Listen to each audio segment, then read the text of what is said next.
ஆனா இது ஒரு கெட்டவன் கைக்கு போயிடுச்சுன்னு வச்சுங்க, அவனை ஒரு அரசாங்கமே நினைச்சாலும் தடுத்து நிறுத்த முடியாது. அவன் ஜெயிச்சுட்டே தான் இருப்பான். ஒரு கெட்டவன் இந்த தியானத்தை, நான் சொல்லித்தர தியானத்தை தெரிந்து கொண்டால் அவனை ஜெயிக்கவே முடியாது. அப்ப என்னுடைய ஐடியா, உங்கள் ஜாதகத்தை பார்த்துட்டு தான் இதை நான் உங்களுக்கு சொல்லி தருவேன். அதே மாதிரி உங்களுடைய வெற்றியில 10% நீங்க எனக்கு கொடுக்கறதா இருந்தா தான் சொல்லி தருவேன். உங்களை 10 மடங்கு 15 மடங்கு நான் ஏன் ஜெயிக்க வைக்கணும்? நான் உங்களுடைய ஆல்மோஸ்ட் லைஃப் லாங் உங்களோட டிராவல் பண்ண போறேன். உங்களுடைய மென்டரா, உங்களுடைய குரு மாதிரி, உங்களுடைய அண்ணன் மாதிரி, உங்க அப்பா மாதிரி பியூட்டிஃபுல்லா டிராவல் பண்ண போறேன். அப்ப என்னுடைய விஜயோட ஆஸ்தான ஜோசியர் சுதியை கவனித்தீரா அப்படிங்கிற மாதிரி இவர் சொல்றதை கவனிச்சிங்களா?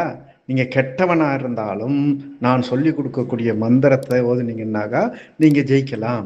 ஆனால் உங்களோட 10% எனக்கு கொடுத்துடணும், இல்லைன்னாக்கா நான் உங்களோட தொடர்ந்து 30 வருஷம் பயணிக்க போகிறேன் அப்படின்னு சொன்னார். அதுக்கு தான் இந்த 10% இவர் கொடுத்துருக்கிற 10% தாண்டின்னு நினைக்கிறேன். கவர்மெண்ட்டை தூக்கி கொடுத்துட்டாப்ல அவர் கையில். கவர்மெண்ட்டையே தூக்கி கொடுத்துட்டாப்புல இவரை ஜெயிக்க வச்சுக்க, ஒரு கெட்டவனை ஜெயிக்க வச்சதுக்காக ஒரு கவர்மெண்ட்டை தூக்கி கொடுத்துட்டாரு விஜய் அவர்கள், சிஎம், நம்முடைய சிஎம் விஜய் அவர்கள்.